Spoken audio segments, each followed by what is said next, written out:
Hey, welcome to Office Hours. Thank you so much for being here. Danny, hello, welcome. Thank you for being here and being first to comment, Danny. Love it.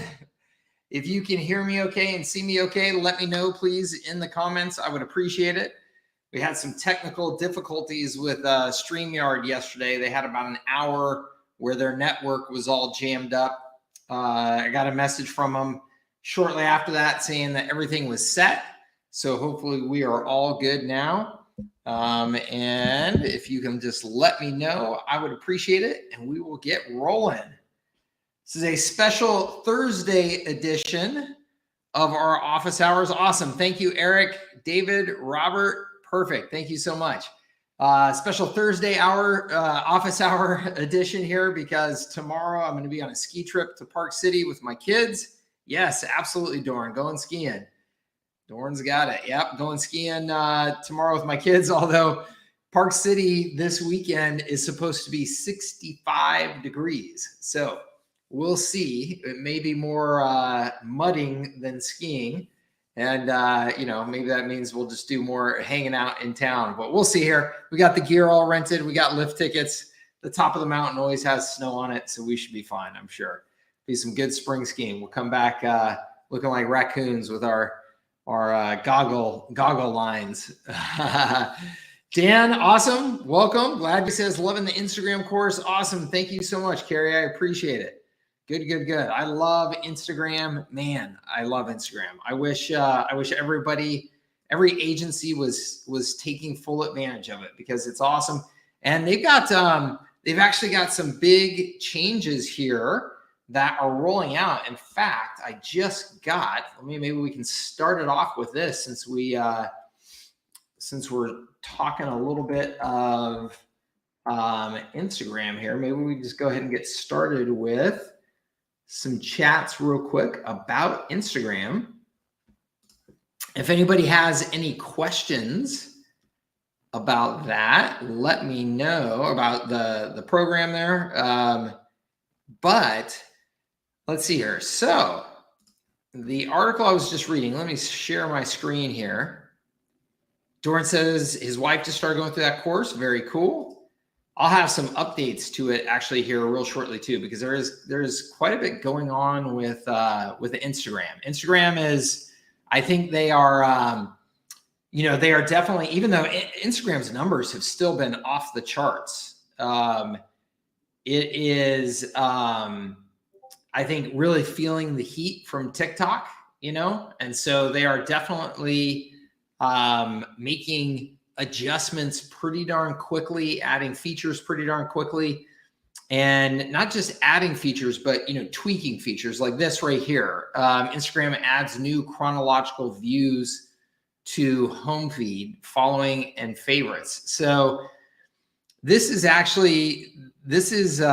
pretty big deal. If you're not an Instagram regular, this may not seem like that big of a deal, but it is important to understand because your Instagram-aholics, your people who love Instagram, this is actually going to be an exciting thing for them, even if, like I said, it seems kind of minor to you. So Instagram adds new chronological views to the home feed, following, and favorites. Okay.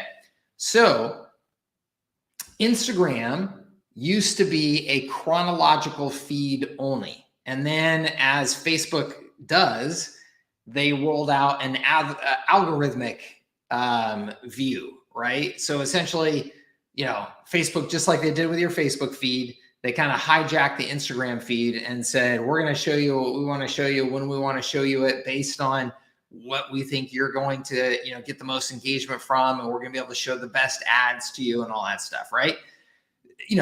From Facebook's perspective, the brilliance of their business model is that they have all that data and they can control all that stuff. And, from a user's perspective, as you are all well aware, that can be really annoying. We can miss out on content that we are actually interested in because Facebook has decided they're not going to show certain things to us.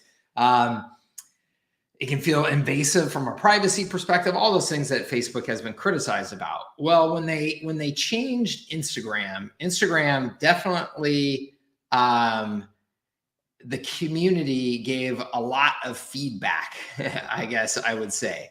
So you can see here, hot off the press, Instagram is bringing back the much requested chronological feed and a shiny new feed experience called favorites. Head of Instagram revealed today why they're making the change. We want you to be able to shape Instagram into the best possible experience. Okay. So this is cool. They're giving people more choice in terms of how they would like to experience Instagram. So you can see here, the current home is the current default feed with ranked personalized content. So ranked there is key. Okay. Following is the chronological feed you know and love. So this is, I'm going to take a look at the accounts that I have followed, and it's just going to show me as they're posting in the order that they're posting. Okay. And that's what people liked in Instagram. And it has an impact on your posting strategy. Okay. And we can talk about that in a bit, but then there's favorites, which is a second chronological feed with content curated from a list of accounts. Okay. So you're going to be able to say, okay, these are my favorite accounts. And so I'm going to, see these accounts. I'm going to see more of these accounts. So you can see right here, this feed will consist of content from up to 50 accounts of your choosing. Okay. So this is why this is super, super important as an Instagram marketer. Okay. You're going to want to do everything that you can to make sure that you're getting picked as one of those 50 favorite accounts, right? Because if you are getting picked as one of those 50 favorite accounts, you can pretty darn be sure that your audience is going to see your content, right? So, anytime these tweaks happen in terms of how people are going to consume the actual content on Instagram, it impacts your strategy, right? And so that's going to be something that we're going to want to pay attention to, okay? And like I said, there's actually quite a bit going on with Instagram that is worth talking about here. I'll do some, we'll do some upgrades to that training here pretty darn quickly. So let's see here. Dan says, confession, I dislike Instagram. I hate that I have to access it through the phone only. So Dan, that is no longer the case. Just want to make sure you know here. Let's just go to Instagram.com. Okay. And you can actually post now. You can access Instagram and you can actually post from your computer. Okay. So that is something that they rolled out here. I don't know, it was a handful of months ago that you can post from your computer now. So maybe we just turned you into an Instagram convert.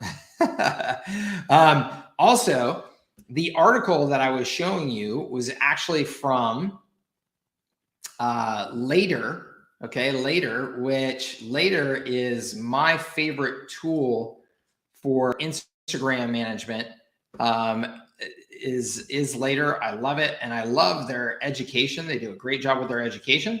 So this is inside of Later on my desktop view. Okay, and you can see, I can schedule all my content. One of the things I love about Later is I can just load up this big media library. And so I can just go in here and just, choose stuff to post, choose stuff to repost. I can find the media by any kind of labels. So I put restaurants, cocktails, things like that. So I can easily find stuff. And then just schedule it on my calendar. You can schedule stories from here. So not just regular posts, you can schedule stories as well.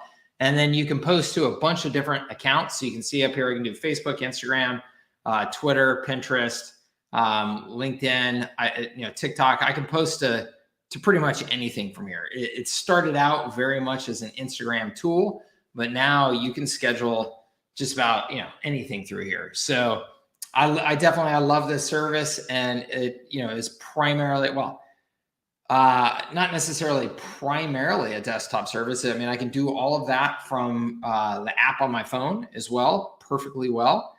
But it is, to me, easier to see and schedule a bunch of stuff in advance on the desktop like that. So cool. Dan says, well.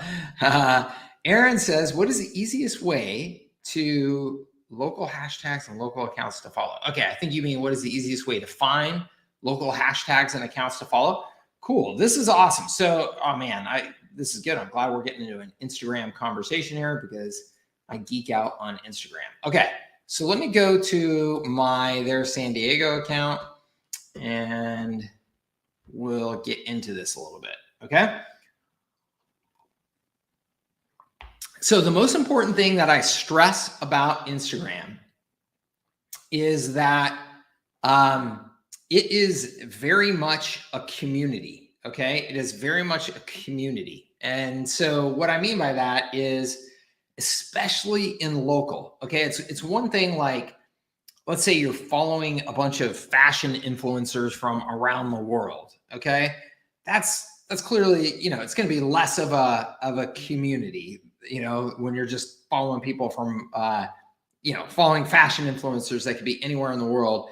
The people that are commenting on those posts and stuff like that. I mean, yes, there is actually a community around those posts and stuff for sure, but it's definitely not, I don't think, as in-depth or rich as when it's local. That's why I say that Instagram is the most local social platform, is because the far majority of posts are just what people are posting when they're seeing, what they're seeing throughout their day, right? So I'm going to my daughter's track meet this afternoon and I'll post there, and I'm going to go out to eat tonight and I'll post there, that type of thing. So it's very, very, very local, which is awesome. So you want to respect that community aspect to it. And it's also how you find good stuff. Okay. So what I mean by that, and the key here is, and this is, I think this is how you get successful on any platform, any social platform. But I've found that, my greatest secret to success on Instagram here locally is just like really enjoying just being a part of it and being a part of the local community. So, and you can see my local Instagram account is way bigger than my, public Mike Cooch Instagram account, because I just haven't spent any time on that, versus this. I really enjoy being in and being a part of. And so to answer your question, so to find accounts, what I would do, let's just say, Aaron, that I am going after the bar and restaurant market. Okay. And so I'm trying to find, and let's say I'm going after like more of the premium bar and restaurant marketplace. So I'm not talking about just like quick service type of thing. I'm talking about the hot restaurants in the city that, people are going out to and spending a bunch of money and having cocktails and, going there for special occasions and all that type of stuff. Right.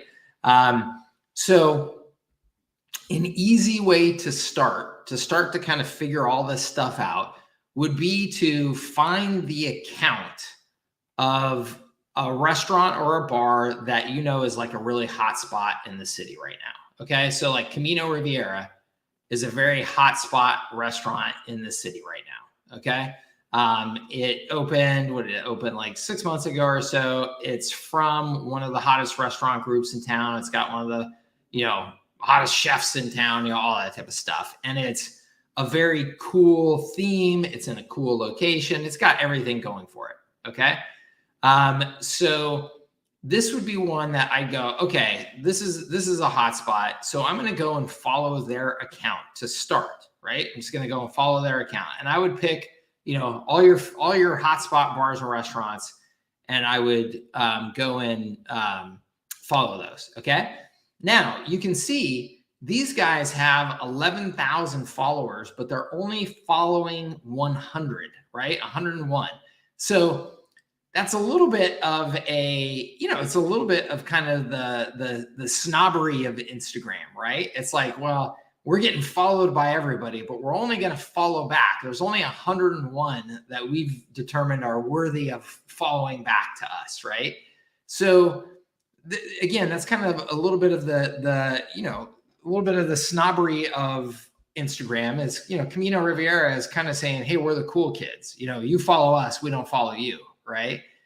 Versus if they had, thousands of people that they were following back, then that there's somebody at Camino Riviera that is actually like really trying to engage with their community, right? They're following 3,000 people back. They're saying, hey, let's see what you do here in San Diego, and we'll comment back and forth with you. And depending on the vibe of the business, right, you're going to see kind of one approach or the other. This is a cool kids place, so they've decided we're going to be the cool kids.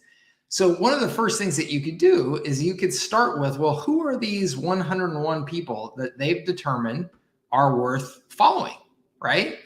And so you can go in here and you can start to see, okay, well, what are the things that they're following? They're following these other brands. It turns out they own these other brands, right? So those are some other bars and restaurants that they own. But you can start to see, okay, who are the people that they're following, right? And what you do on Instagram is literally, you just start getting in here and hanging out, if you will. All right. And what I mean by that is, again, it's a social network. So think of it like you're going to a party and you're kind of like, okay, who do I want to meet at the party and why do I want to meet them? And, that type of thing, right? So you'll literally just spend some time just kind of going through these accounts and seeing, okay, who are these people? And some of these people, like, who's this one? Aaron Clancy. I have no idea who that is, but he's got 238,000 followers. That means he's probably not just a San Diego guy. He's some sort of celebrity or whatever. And so don't get overly impressed by the huge numbers. You're not looking for the huge numbers. You're looking for people that are local, right? And that are, posting locally, going out to the hot bars and restaurants locally, stuff like that. So this guy, 1,473 followers. He looks like some cool surfer guy here. He's followed by Waverly Cardiff, which I know is another hot restaurant and bar in town. So, that could be a guy that I'm gonna open up his account and take a look, or I'm just gonna follow him, and just do it. Kimberly, again, 5,273 followers. Looks like she's San Diego based. She's followed by some accounts that I know. So that looks cool. So I'm just going to keep on doing this. I'm going to look for, what are these brands and people and stuff that I think I would be interested in following and getting to know at some point to a degree or another. Okay. So I'm going to do that. I'm going to start with that. There's only so many people that you can follow each day on Instagram before your account will get, frozen for like 24 hours. So just be aware of that. I don't know what the current number is, and it probably depends on the size of your account. So if you're just like starting a brand new account and you go and try and follow 250 people in one day, Instagram's going to think you're spamming in some way or another. And so they're going to freeze your account for like 24 hours before you can start following people again. So, pick 20 people to follow, tonight while you're hanging out and doing this. Okay. Now you can see right over here on the right is also hashtags. Okay. It says that they're not currently following any hashtags. So that's okay. So, we didn't get anything from that, but that is a source. And so what we could do, let's go to Devil's Dozen Donuts. They're following 4,000. Okay. So this is a brand that is definitely relating more with more people in the community and following more people in the community. So let's go ahead and pop theirs open. You can see they're following us. And let's go to hashtags. They're not following any hashtags. No problem. Okay. So anyway, that is how you're going to start to find accounts. Okay. That's how you're going to start to find accounts. And then hashtags, what you would do is you're gonna pop open. So you can see right here, even though they're not following any hashtags in that approach that I showed you before, they are using hashtags. So I'm gonna pop open a post from a popular account like this that is related to what I'm doing. And I'm going to start going, okay, what are these hashtags that they're using? Well, they're using hashtags that are related to their business specifically, But then you've also got Little Italy San Diego, Little Italy SD, Little Italy Eats, San Diego Foodie. You've got San Diego Donuts. You've got, okay, so those look like those are all the local ones, right? The rest of them are more broad. So I'm going to say, okay, I'm into restaurants. Here's San Diego Foodie hashtag. Let's go check that out. So I'm actually going to click on the hashtag. Okay. And then what that does is that actually brings up the hashtag search in Instagram. So you can see here, it's got 242,000 posts. So this is a hashtag that gets used, and it's San Diego Foodie. So clearly, it's related to the San Diego restaurant scene, right? It's people who love food, right? And they live in San Diego. And so what I'm going to do now is, using that hashtag, I'm going to start to explore, okay, who is posting and using this hashtag, and what kind of posting are they doing, And then I'm going to look for posts that actually show like human beings, because those are people that I can start, again, getting a relationship with by following their account. So I'm going to look at who this is. It's actually got a couple of people in it. That's Fast Times SD. So that's another restaurant or bar. But again, that may be a place that I follow. I could check out this one and see. That's El Prez. That's another restaurant or bar. This one. Okay, so this is an actual person. This is a human being living in Pacific Beach, So young lady that it looks like, is going out to bars and restaurants and stuff like that pretty often. So I'm going to click on her account and just kind of, check out, okay, who is this? Is this somebody that I might want to connect with? 11,000 followers. So she's got a good following. She's actually following us. I'm going to go ahead and follow her back. She in-person training. She's a fitness trainer in San Diego. This looks like somebody who, we want to get to know. She seems like an influential young person. She's out in the marketplace, eating, drinking, all that type of stuff. She's a fitness trainer. She's got a pretty big following. So it seems like she's pretty well known in the community. So, we're going to follow her. We're going to look for opportunities to maybe comment on some of her content, share some of her content, stuff like that. And we'll get her to do the same, for us. Okay. So then the last thing, so we're just going to do that over and over again. Okay. You can also see down here, like who she's followed by. So we're going to look at accounts like this to see who she's followed by. You can of course dig into this as well, but she's got 11,000 followers. So you may not, it's going to be hard to pick through when she's got that many. But the last thing that I'm going to show you, Aaron, is just right here in the search. I'm just going to go up here and just start searching based on just logical keywords for your market. So I can just go in here and just do San Diego food. Okay. And just see what comes up. And as you can see here, it's pulling accounts. So these accounts have San Diego food in their name, right? Or in their description. So, okay. So these are a lot of really good accounts for me to look at following. Okay. And then there's San Diego, let's do San Diego restaurants.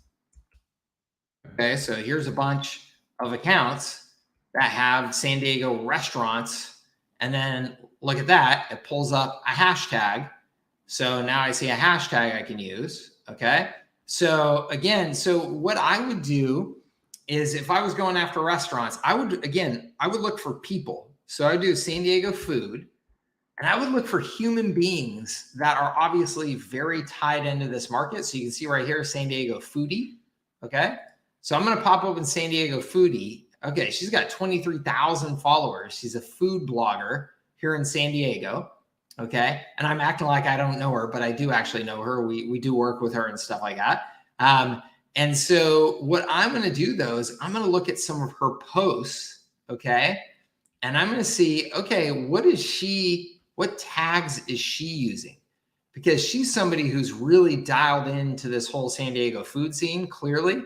And you can see here, these are almost all very local food related hashtags. So I'm going to get those hashtags and I'm going to repeat the process I just went through with you. I'm going to take all these hashtags. I'm going to copy them into like an Evernote doc or a Google Doc or in Later where I can save my hashtags. And I'm going to do searching on all of these. And I'm just constantly doing that process. So when I'm like in grow my Instagram mode, like that's what I'm doing like every night. Every night, I'm just going and finding my top hashtags that I follow. And I'm going and I'm picking like, a handful of accounts. I'm going to friend some new accounts. I'm going to follow some new accounts. I'm going to comment on some posts. And I'm just repeating that process over and over and over again. Again, because it's a social network, the more that you're out there following somebody, commenting on posts, things like that, the more that they're going to engage with you and do the same, and your account just starts growing. Okay. So that was a long answer to the question, but that is exactly how you go about it. And for some of you, you may be going, Mike, that seems like too much of a manual process. I ain't got time for that. Look, it's 30 minutes at night. That's literally all I did to grow this Instagram account. It's like literally a half an hour a day, and that's it. Okay.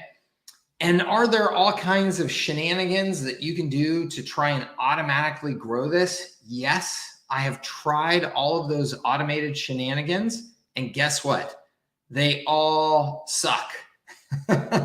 They all suck because here's why.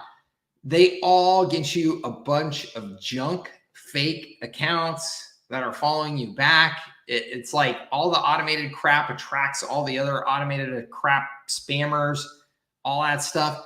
Again, keep in mind, this is a social network. It is a community. So if you jump into your local community and start using a bunch of automated tools that people can see, oh, wait a minute, this is some junky automated comment thing, you are just killing your account. And you literally are killing your account. Instagram is not stupid. They will know what you're doing very quickly, and they will stop distributing the content of your account. Your account will just drop into a black hole. They won't even tell you. Okay. It's called a, what do they call that in Instagram land? They call it a, oh shoot, I can't remember, but it's essentially that Instagram, freezes you without even notifying you. And so you're still just out there posting stuff on your Instagram account, but it's not going anywhere for you. Okay. And you're wondering why is my account not growing? And Instagram is just cruel and just lets you spin your wheels. It doesn't even tell you that they blackballed your account. Okay, quick question. How do you share content from a restaurant's IG to their San Diego IG? Seems like my sharing is only like DMing and not to my public DM. Okay, so let's just make sure. So if I wanted to share this post right here, okay, so I've got this little kite, arrow thing, paper airplane right here. I'm going to click on that. Okay. Now this is on desktop. If I could show you on my actual Instagram account. Okay. So if you go to your phone, okay, if you go to your phone and you do this exact same thing. So you just pick an account, pick a post that you want to share, hit the paper airplane. What you don't see here on the desktop version when I go to share is you don't see add this to your story. But if you do it on your phone, the very first thing that you're going to see as an option is add this to your story. Okay. So when you add it to your story, it's going to show up. Let me go back to my account. It's going to show up when people visit stories. So to visit stories, I'm going to hit on my logo right here. I'll click on that and you can see, so these are the accounts that are showing up, or these are the posts that are showing up in my stories. So you can see we shared Louisiana purchases Louisiana purchases Kool-Aid post to our story. And then we posted on about understory. Okay. And then Foodie Land. Okay. So these are posts that we are sharing from somebody else's account onto our account. Okay. So these only show up in the story though, Aaron, and maybe that's what you're talking about. They don't show up here. Okay.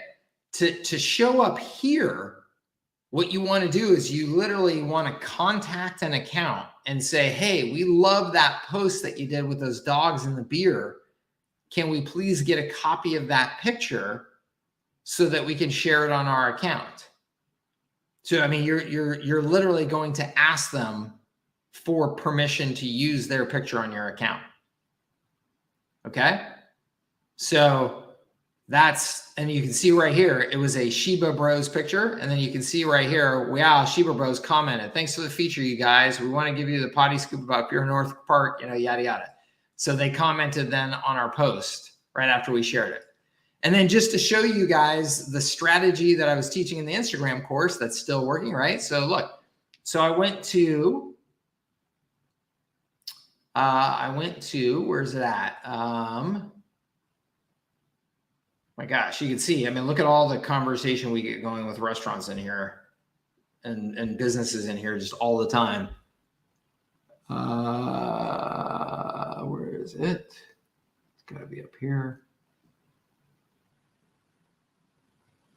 Oh, understory right here.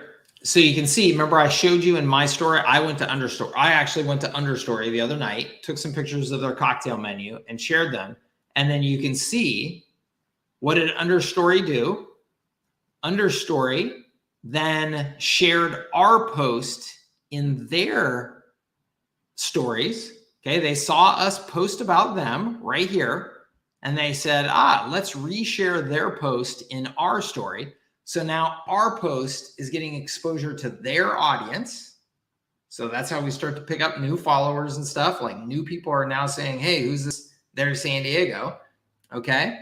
And then now understory is now sharing some content back with us. So we've got a little bit of a conversation going here. Okay, and I could forward this on, you know, I could go to this post and share it in my story. So we start to get a little bit of that conversation going, as I said, right? So super simple and a lot of fun to do this and, you know, start picking up, you know, more followers, more traction, more engagement through Instagram. It's a good time. Okay. Oh, shadow ban. Yes. Thank you. Shadow ban. Ephraim. Thank you. That's the, what I was trying to remember the name when Instagram blackballs you, but doesn't tell you, it's called a shadow ban. Okay. Thank you, Ephraim. So a shadow ban is just when Instagram like puts your account into a black hole, but they don't even tell you. They just stop showing your content to people, but they don't even tell you. So you'll start to see your engagement, your traffic, everything just start to go down on your account. You're like, what's going on? Am I just posting junky content? People don't like me anymore? Like, what's happening? The reality is Instagram decided they don't like your account and they're just going to tank it. Okay. Aaron says there's no way to publicly share a post. You're publicly sharing it, Aaron, just through your stories. You're just not sharing it. You're just sharing it on your story feed instead of on your main feed. Okay, so that's the only difference. But no, there is no way to easily share, and I say easily because you can use resharing tools to share somebody's share somebody's post on your feed. But Instagram is designed to not work that way. And that's the beauty of Instagram, guys. So just think about that. It's always fascinating to me the way these social networks, it's like slight tweaks in consumer behavior and slight tweaks in their decisions about what you can or can't do with the platform are what literally makes or breaks the platform. So the reason why Instagram is still cool and the reason why Instagram has so much more engagement than Facebook now is because on Facebook, you can just share any crap you want, right? All the crap, every stupid article, every stupid cat video, every picture, everything that comes your way, share it on Facebook, share it on Facebook, share it on Facebook, right? Which is why it's just become this just wasteland of junk. And they had to have an algorithm, and now people don't really pay attention to Facebook nearly as much as they used to. And your engagement, I mean, I don't even post on my, on the services that scale Facebook page, I haven't even posted in that in I don't know how long, because it doesn't do anything, right? Versus Instagram, you can't just share all the junk. You can't. It's not designed for that. It is designed for you take a good picture and post it today. And that's pretty much it. Maybe you want to post a couple of times today. You take a couple of good pictures today, right? But because of that, people are thoughtful about what they post. And that keeps Instagram, because now when I flip through Instagram, it's actually posts that people have put some thought into, and I tend to enjoy much more. Okay. So that's why Instagram is cool. And that's why with Instagram, you got to put in a little bit of that manual effort. And that pays off dramatically, because people see, oh, you respect the platform, you respect the culture, you respect the community on Instagram. Instagram is it's a more clicky community. They don't want to see you just sharing junk. If you're just sharing junk, they're out. Yeah, Ephraim says, yeah, if you're going to do like a screenshot, crop and post, you can do that too. Yeah, you can do that too. But a big risk there, one, is that somebody may get pissed off at you for sharing their stuff without asking. So I never do that. Two is the quality of the image is probably going to be degraded when you do that. And when you post a degraded quality image on Instagram, it doesn't get the same distribution as when you post a good quality original photo. Again, Instagram is not stupid. They can tell what you're doing, right? So Instagram knows that a high quality photo and a high quality video is going to get more engagement than a lower quality one. And so if you post a lower quality one, they're most likely going to tank it. Okay. I was covered a lot. We covered a lot of Instagram there. What other questions? Anybody have any questions outside of Instagram you want to ask? Or we can keep going on Instagram. That's fine too. But if anybody has any questions outside of Instagram you want to ask, I got one that came through here, but where is it? Oh, here we go. This is from Justin. Justin says, you get a ton of messages. I want to join HighLevel under you, but wanted to know what the time frame may be to get my first couple of clients to get HighLevel paid for. Okay. This is a great question, and I'm gonna be one of the few people that will answer it honestly. I say, I'm sorry, I shouldn't be busting the chops of other marketers out there, but the whole sign up and get your first client in minutes type of thing. Anybody who's been in the business for any length of time knows that there is a sales cycle. There is a sales cycle to selling to small businesses, and selling is the hardest part of the business. And so if you have no existing customer base to market to, and you're starting from scratch, okay, I hate to even answer the question because I have no idea what kind of experience you have. I have no idea what kind of time you'll put into it, what kind of dedication you'll put into it. Like, if I'm starting a business from scratch and I have to feed my family, well, then I'm going to be locked at this computer for 12 hours a day doing nothing but grinding. Okay. But I know a lot of people don't do that or won't do that, or your circumstances are different. You still have an 8-hour-a-day job you have to do. And so you're going to try and do some marketing and prospecting for an hour and a half each night, whatever it is. Everybody's circumstances are different. And so what I can tell you is that in most cases, small businesses have roughly a 30-day sales cycle. Okay. And what I mean by roughly a 30-day sales cycle is that from the moment that you actually get their attention and get them engaged at the level where they say, yes, I am interested. Okay. And I should say a 30-day sales cycle, because we're actually selling them something substantial. It's a real decision. Like if I'm going to start working with somebody else with some new tools, things like that to market my business, there's usually some important decisions I have to make around that. Like, do I have the budget? Do I have the time? Am I going to have to replace these existing tools? I have somebody on my team that does marketing. So, or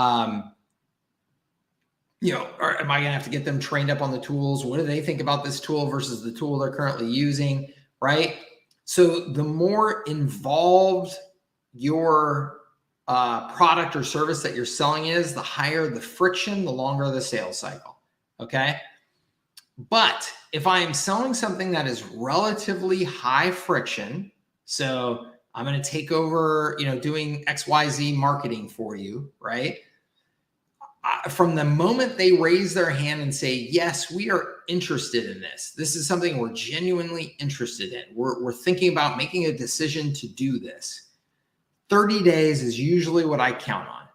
30 days is the number that I count on. Now, again, that's from the point where they've raised their hand and said, I'm interested in this. Like, I want to get on a phone call with you and figure out what the heck you got going on.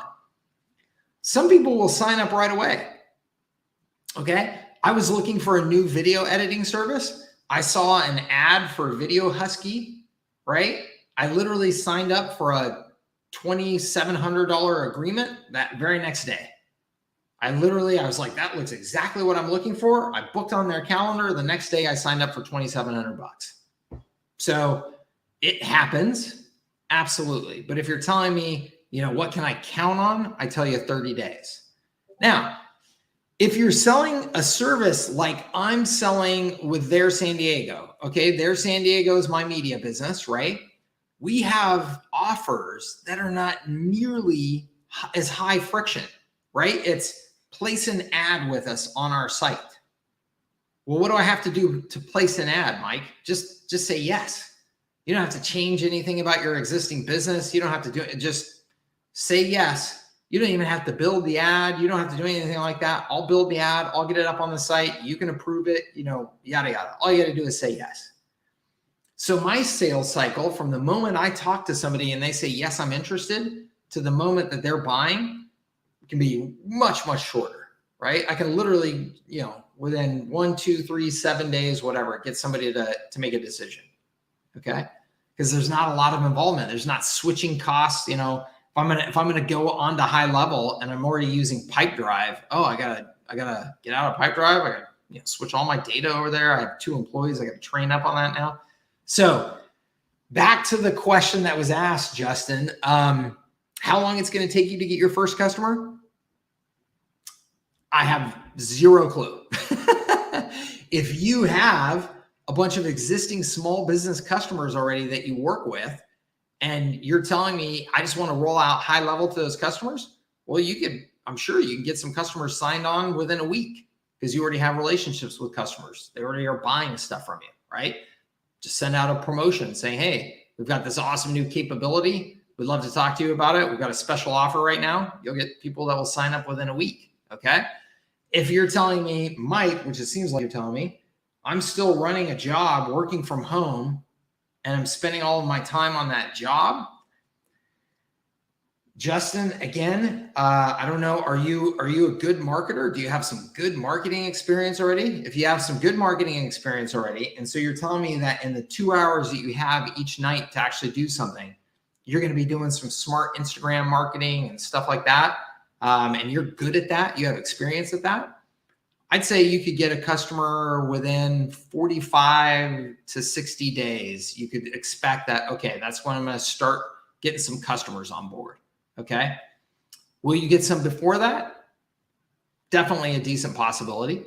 Could it take a little bit longer than that? Definitely a decent possibility, okay?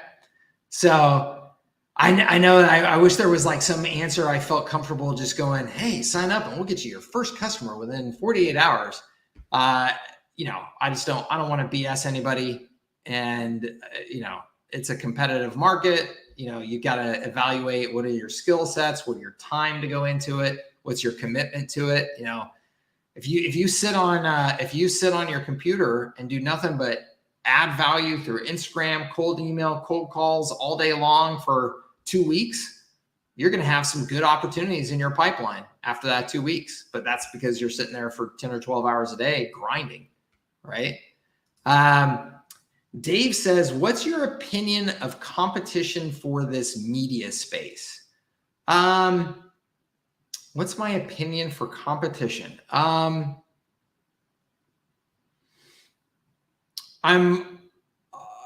think that there is, absolutely competition, but there is, I feel like, very few roadblocks to you being successful. If you are committed to getting into the space and going after it. And so what I mean by that is that, so in San Diego, there's San Diego Magazine. Okay. San Diego Magazine, obviously, they've got the brand, they've got the name, they've been around forever. It's like a 50-year-old business. They have a bazillion subscribers, paying them every month for their magazine subscription. That's obviously a lot of competitive advantages that they have there. But what I can tell you right now, with the way social media works, if I am good at creating content and distributing content on social media, the same people that are following San Diego Magazine will divert their eyes and start giving me their attention every time I post good content. I can absolutely hijack the attention of those people today if I know what I'm doing. Okay. So there is no, there's no patent, there's no technological barrier, there's no nothing that San Diego Magazine has that gives them a permanent advantage over me, or even like a semi-permanent advantage over me. Okay. If I can do a good job on social media, if I can do a good job creating content, that same attention that is looking at their content right now, 2 seconds from now, will divert their attention and look at my content. And if my content is engaging, they'll stay on my content. There's no like deep-seated loyalty to, I'm only going to look at San Diego Magazine's Instagram account, right? It's not the way we work. It's not the way human beings are working when it comes to media and attention. So, if you're good at getting out there and getting after it, there's absolutely really nothing you can't do in that space. Tyler says, I believe I'm almost ready to start looking for customers for my Go HighLevel account. How do my clients get their logins? I've done the test account. They seem to work. How they get their logins? You will give them. So you will set up accounts for them in the system, and then that will, username and password, email and password type of thing. And then you will give them those logins. Or if you're using the SaaS account, they'll just create their own account.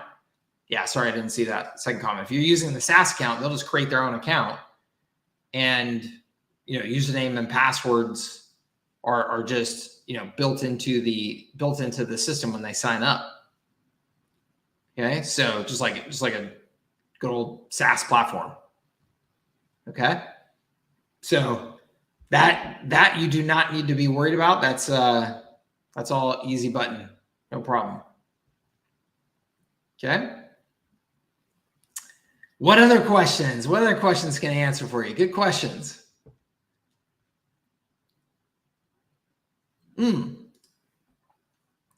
Omnatics, good question. What are your thoughts on starting a niche newsletter versus a local newsletter? Really good question, and really important, I think, to understand the differences here. So one, if you're starting a niche newsletter, so like this is more what my focus is on leverage for those of you who are, following my leverage brand and over there, is if you start a niche newsletter, you have global opportunity. So, look, the upside of a niche newsletter that is globally marketed, that you have the ability to market globally like that, is dramatically bigger than a local newsletter. So let's not confuse that at all. If you're telling me, Omnotics, you want to start a newsletter on meditation practices and stuff like that.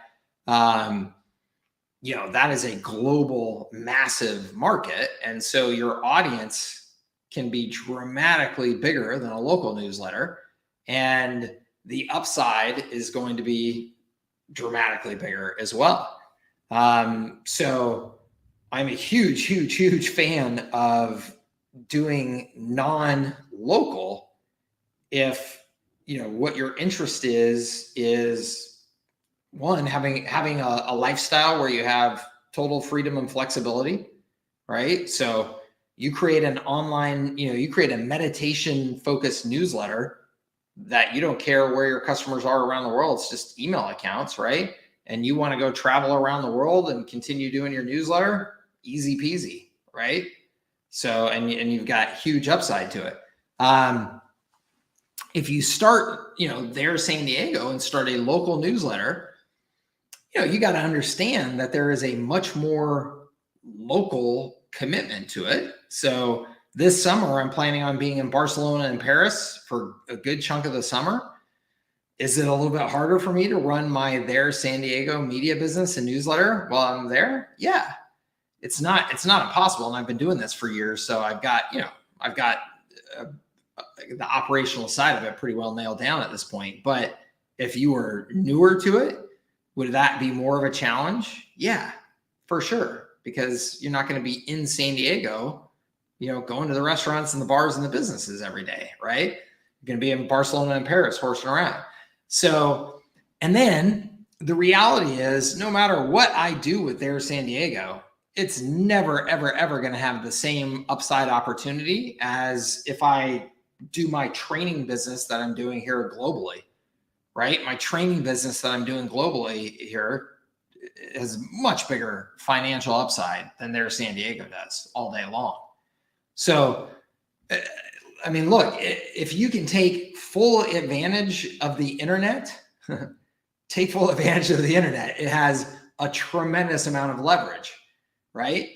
So my one business, leverage.com or servicesthatscale.com, these training businesses, I can have customers anywhere around the world. I can hop on a call like this and talk to them anywhere around the world. I could be doing this in Barcelona right now and you wouldn't care. And it wouldn't make any difference on how I'm able to deliver my value and all that stuff, right?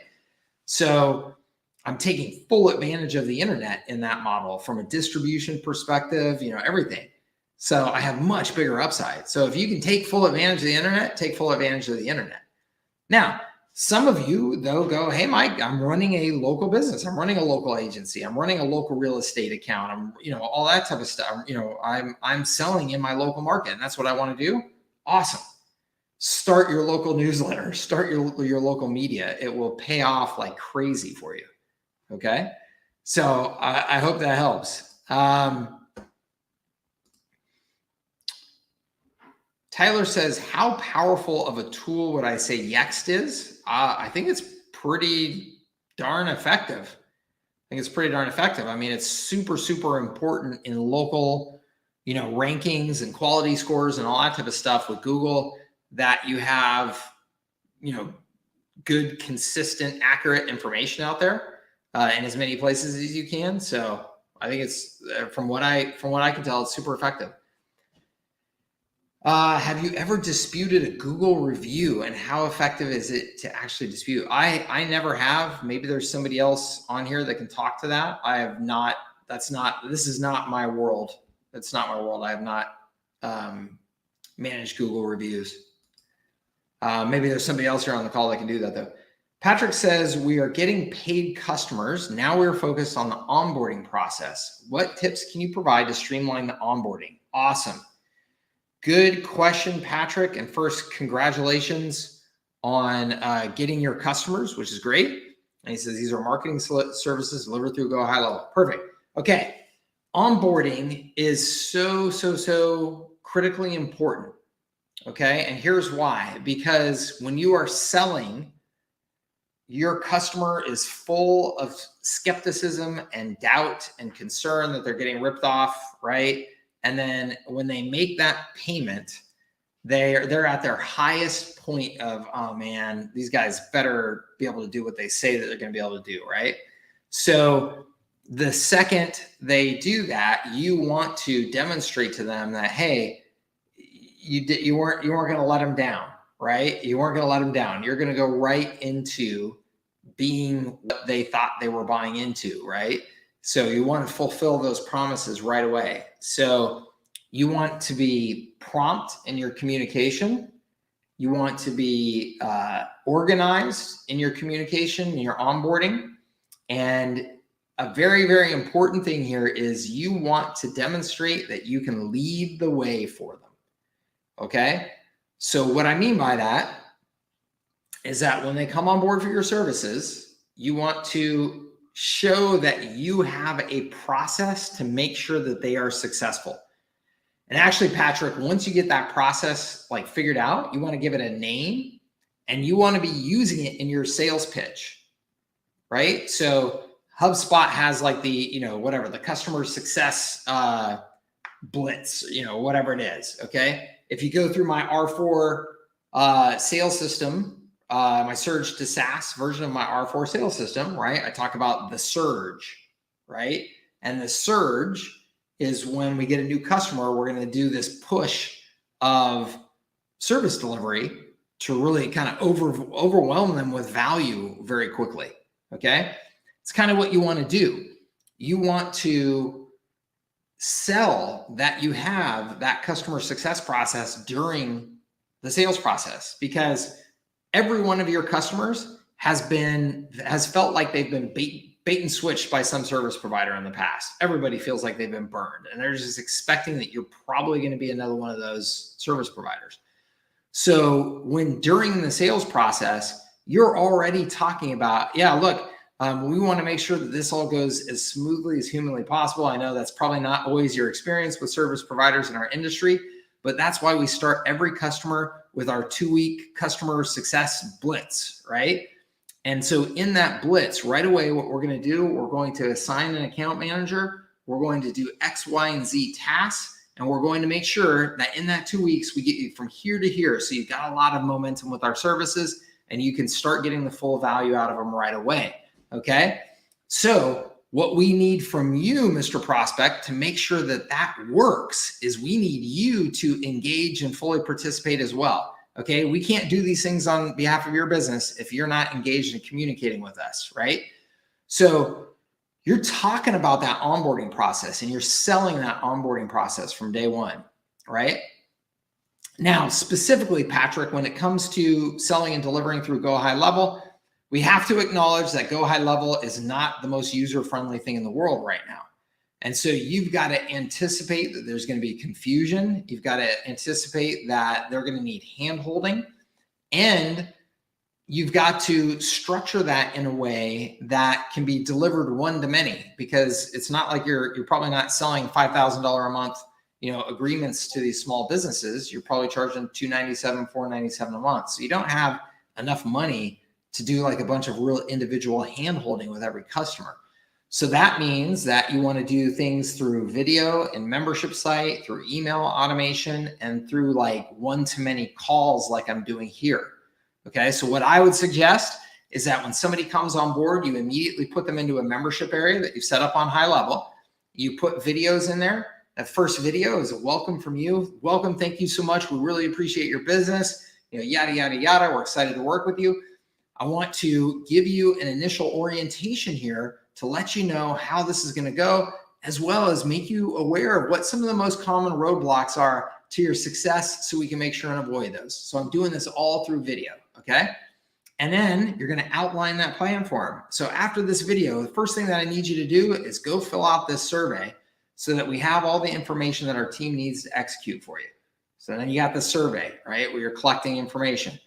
And then whatever follow-up and videos that you need to have to that, okay? And then what I recommend, again, is that you do some sort of office hours calls, just like I'm doing here.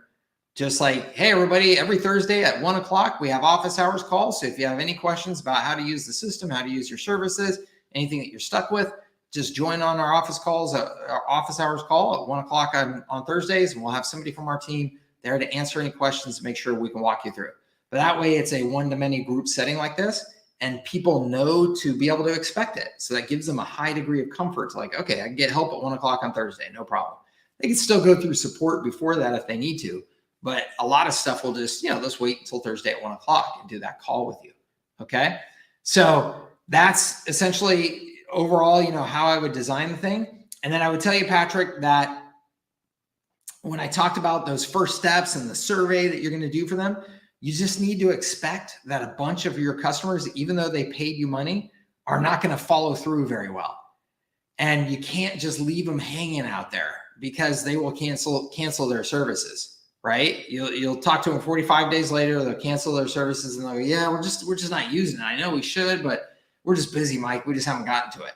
You can't let that happen, right? So when they sign on and you send the survey, the great thing is with HighLevel, you can see, did they respond to the survey? If they didn't respond to the survey, you know what to do. HighLevel workflows, call them, email them, SMS them, have somebody on your team call them directly, whatever you got to do to make sure that you're following up. You got to treat that onboarding process like another sale. You got to make that sale happen.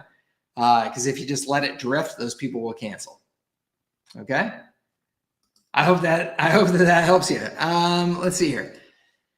Dave says, is it safe to say that Go HighLevel sites and funnels aren't as robust as ClickFunnels and WordPress yet? No, not at all. That is not safe to say at all. The Go HighLevel workflows and funnels are amazing in particular. Go HighLevel, awesome. Thanks, Patrick. I appreciate it. And, I'm happy to help you with any of the details on that. You just let me know. No. So Dave, man, I've used every workflow builder, automation builder, funnel builder out there, and HighLevels is awesome. I mean, I honestly, I think their funnels and their workflow automation are as good as anything on the market, period. Their websites, I think, are awesome as long as you are defining them by what they are. Okay. They are not WordPress that's been around forever with a bazillion people developing new plugins and all that type of stuff, right? The reality is most small businesses don't need that stuff anyway. So if you're building relatively simple, straightforward websites that are, hey, it's 7 pages, it's your homepage, about us page, your services page, or, whatever. And on those pages are all the basic things that small businesses need on their websites. You need a, lead capture form, you need your address, you need your phone number, you need all that type of stuff. Then the website builder is awesome for that. If you're looking to do something that's, more sophisticated, and right now you can get those WordPress plugins that allow you to do it and stuff like that, then you probably still need to use WordPress. But you can host your WordPress sites on HighLevel now, which is amazing. So that way you can own the hosting and make the money from the hosting. Carrie says, Go HighLevel is so far advanced over ClickFunnels, different than WordPress. WordPress doesn't have automation built into it or calling, texting features. Yeah.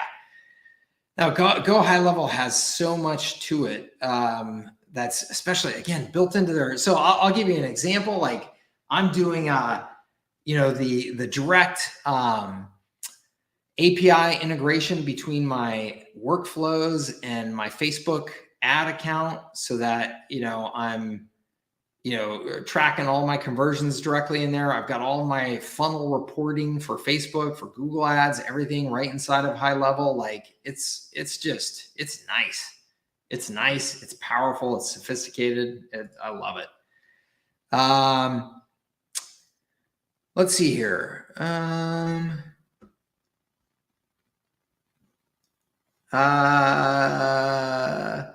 Cool. I don't see any other questions at the moment. I think I've gotten through the questions that I see. So if you have any other questions, please go ahead and throw them in there. And I'm happy to address them. I got a few more minutes here, and then I have to head to my daughter's track meet. She's a soccer stud, but she's also running track this season, which is new for her, but she's crushing it. So this is track meet here today that I'm excited to go watch. Awesome, Carrie. Cool running, cool training. Got to run. My Instagram empire is waiting. Awesome, Carrie. I love it. Go get it. And let me know how it goes. All right. Any other questions? Let me know. Let me know, and I will be glad to answer, do my best to try and answer. And otherwise, we'll wrap it up and get you back to your day.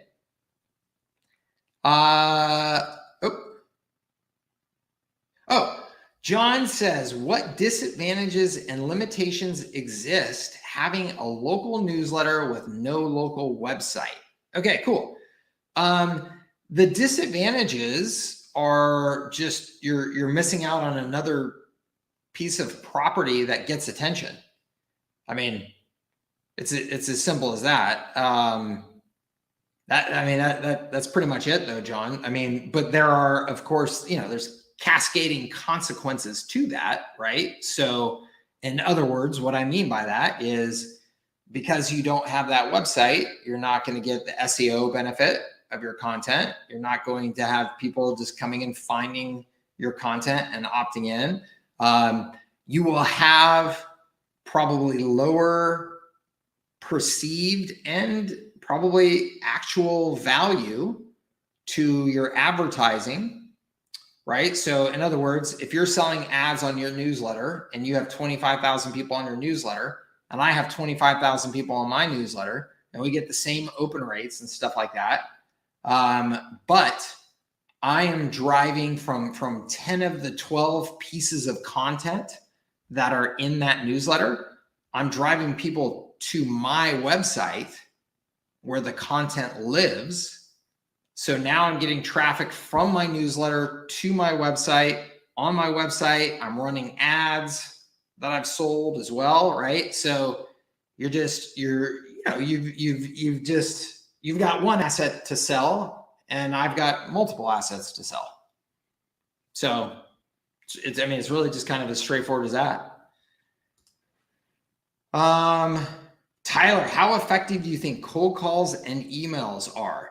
Not very effective at all. And look, I say this, Tyler, as somebody who built a cold calling, cold emailing machine. I would honestly tell you, my team was probably one of the best in the small business community at this. Okay. I had a whole bunch of salespeople. I had automation set up so that they could make 300, 350 calls a day. I had automation set up so that as soon as they hung up that phone, an email went out as well. I mean, it was a machine. Okay. And that's how I built my first business, because there was no Facebook when I started my first business, and there was no, Google and Google AdWords were just becoming, we're just starting. Okay. So I have 10 years of really intense cold calling and cold emailing experience. Okay. So believe me, if they still worked really well, I would be doing them all day long, but they don't. Right. And here's why, Tyler. I run 3 businesses. I do not have an office phone. It doesn't even exist. I have my cell phone. And guess what? If you call my cell phone and your name is not Barbara, Susan, Sophia, Lauren, Avery, or Josh or Paul, I'm not answering the phone because I don't know who you are, and the fact that you're calling my phone means nothing to me. I don't answer calls that I don't know who it is calling. So more of the world is operating that way, right? Not everybody, but more of the world is operating that way. And the world has absolutely switched over from being a outbound push, that's the way we do business, to an inbound pull is the way that we do business now. And it's the way consumers want to do business. I don't want you harassing me on my phone, but I will find your content online doing YouTube searches, or I'll see a good Facebook ad or whatever, and I'll follow the rabbit hole, and then I'll opt in or I'll schedule time on your calendar. Okay, it's the way the world works now. Now, having said all of that, Tyler, can you still build a business doing cold calls and emails? Absolutely you can. Absolutely you can. I have no idea why you would. I have no idea why you would take that approach in today's world instead of putting that same effort into doing what the world really wants. Create content and post content and distribute that content and pull people in. I have no idea why you would spend your time on the one versus the other. It makes no sense to me. But could you? Yeah, you could. You could. Like I said, I don't know why anybody would. And here's the biggest thing, Tyler. Even if you said that they were both equally as effective. So Mike, that content thing, cold calling and emailing is still just as good. Okay, so let's call them equal. Okay. If you do 500 cold calls and emails here over the next 2 days, Tyler, when you are done with that 500th call or email, you have nothing to show for it at all. You will wake up the next day and you will do, your next phone call and your next email. And you will be on that treadmill, right? If I create a YouTube video and I post it, let's pull up my latest YouTube video. I post my latest YouTube video 4 days ago. It now has 1.2 thousand views. It has 73 likes, 24 comments. And if you get on my office hours call 1 month from now, those numbers will be double. Okay? Why would you not create an asset for yourself? Why would you just spin your wheels, burning your time, when what you could do is create an asset that YouTube video will now be working for me for the rest of eternity, right? I have YouTube videos. I mean, gosh, I still get, these YouTube videos. I mean, it's amazing to me how the views just keep going up. The leads I get from them just keep going up. It's just assets working on my behalf. So even if you thought that they were equally as effective, I have no idea why you do it one way, do it the whole way. All right, John Lee Thomas says, do you also post curated content in your newsletters? Yeah, absolutely. Yeah, absolutely. In my newsletters, I post my content, curated content, paid sponsored content, all of it. Yep. Jeff said this is the most convincing case for why I abandoned cold email and calling for content creation that I've heard. Yeah, absolutely. I have no idea. I mean, like, one of them is pounding your head against the wall and then waking up the next morning and going, yep, it's time to pound my head against the wall again. I mean, that's what it is. And you've just committed yourself to doing that versus, for whatever reason, people get intimidated or scared or whatever about creating content.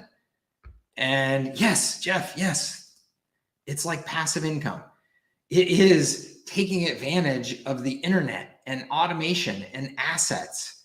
Create content and post that content, and it lives forever and continues to work on your behalf every single day. It's an asset. You've created an asset. You have traded some of your time and energy to create something that will work on your behalf from that point forward, potentially for eternity, right? I mean, and I'm not joking about that. Look at the guys like Dan Kennedy. That dude will dust off a blog post, a post that he wrote. It wasn't even a blog post, it was a newsletter post, because there weren't blogs when Dan Kennedy was actually writing his fresh content, right? He takes content that he wrote 25 years ago, and he takes that same newsletter and puts it in a Facebook ad today, and everybody goes, oh, look at Dan Kennedy's brilliant stuff. It's the exact same content from 20 years ago. There's just somebody repasting it, right? Create an asset and let that asset work on your behalf instead of hitting your head against the wall every day. It makes no sense, right? Create content. Content is the asset and currency of today's world. All right. All right. I got time for one more. Is there one more question before we take off? One more question before we have to wrap it up? Let me know. This is some good questions. Thank you, everybody. Some really good questions. See if we get one more coming in here. Otherwise, we will wrap it up. All right, awesome. I don't see anything else coming in. So I will say to you all, thank you so much for being here at another office hours. I appreciate it. I enjoy doing these calls. Next week, I believe, next call, which is 2 weeks from now, I believe that we are back to our normally scheduled Friday routine. Yep, we sure are. So that'll be 11 a.m. 2 Fridays from now. And I look forward to seeing you. All the replay and everything goes right up on YouTube. It will be available to you here immediately after this call. And of course, if you have any questions at all in between now and then, please just post either on YouTube video or in one of my communities and let me know any questions, and I'll be happy to do my best to try and answer them before our next call. Okay? Good luck to all of you. Get out there and get after it. Grow, grow, grow, right?